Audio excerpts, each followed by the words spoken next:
On répond en même temps? On répond en même temps? Ouais, vas-y, on parle en même temps. Moi, ce qui moi, m'a donné vachement envie, c'est dans la saison 1, c'est justement le couple que formait Agathe et Philippe Catherine. Moi, j'avais trouvé le couple hyper identitaire et j'avais très envie de Il y avait l'idée de rencontrer Emma, non pas en tant qu'actrice, mais en tant que réalisatrice. Mais voilà. Non, mais en tout cas, ce qui est sûr, c'est que c'est chiant quand ça parle en même temps.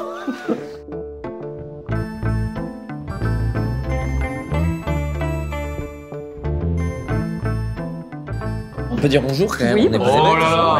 Oh oui, bonjour. Les gens disent plus bonjour. Alors moi je m'appelle Thomas VDB. Je vous le dis comme ça. Moi, je suis Jeanne Rosa et je fais Agathe de Agathe et Michel. Et moi je suis Baptiste Le Capla, je joue l'ostéo Thomas et accessoirement je suis humoriste aussi dans la vie.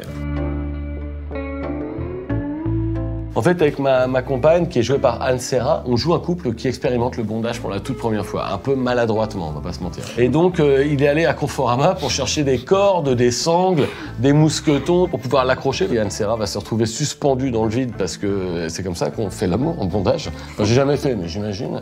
C'est cool de se dire que ça y est. Hein. Je trouve ça toujours drôle, quelqu'un qui essaie de faire quelque chose pour la première fois, qui a envie de faire quelque chose de bonne volonté, mais qui est nul. Je suis, moi, ostéopathe et j'ai des galères sentimentales. J'ai ma femme qui veut divorcer et mon personnage n'accepte pas de faire le deuil de sa relation sentimentale. Et on va l'aider à faire le deuil de cette relation via cette personne qui est à mes côtés. Alors moi, j'aide et Thomas. Et ton personnage, c'est quoi? J'ai honte. Tu sais plus. Allez, Jean-Jacques, on dit que c'est Jean-Jacques. Olivier. C'est Olivier. Oui, mais après les prénoms, pardon. Non, on enchaîne tellement de projets. Elle est folle, en même temps très sensée, sans filtre et très aimable. Hein, les gens l'aiment beaucoup. Et Agathe, elle est quand même difficilement dissociable de Michel. Je pense que c'est le couple parfait dans l'esprit d'Emma. Mais je me demande même si c'est pas moi qui ai réclamé une saison 2. Ouais. Non, évidemment, c'est retrouver Emma, la troupe et le personnage et Philippe Catherine. C'était une chance pour moi de revenir, carrément. Ce qui m'a donné très envie de participer à ce projet, c'est que j'ai adoré la saison 1. J'avais très envie aussi de travailler avec Emma Decaune. Emma, je la connaissais en comédienne, mais du coup, le seul petit changement qu'il allait avoir pour moi, c'était que Emma allait passer derrière la caméra. Mais j'étais suffisamment en confiance avec le texte. Et j'aimais aussi beaucoup l'idée de jouer un sketch dans le cadre d'un film à sketch, d'avoir une proposition qui ne dure que 10 minutes sur le temps d'un film, mais qui ensuite existe parce que, en fait, il y a beaucoup de croisements entre tous les personnages, quoi. Tu veux parler de mon pied encore? Non, mais le truc qui était très intimidant, c'est que la première fois que je rencontre cette personne assise à mes côtés, il fallait que je lui masse les pieds direct. Le vrai ostéo qui s'occupe d'Emma m'a formé à l'ostéopathie en accéléré.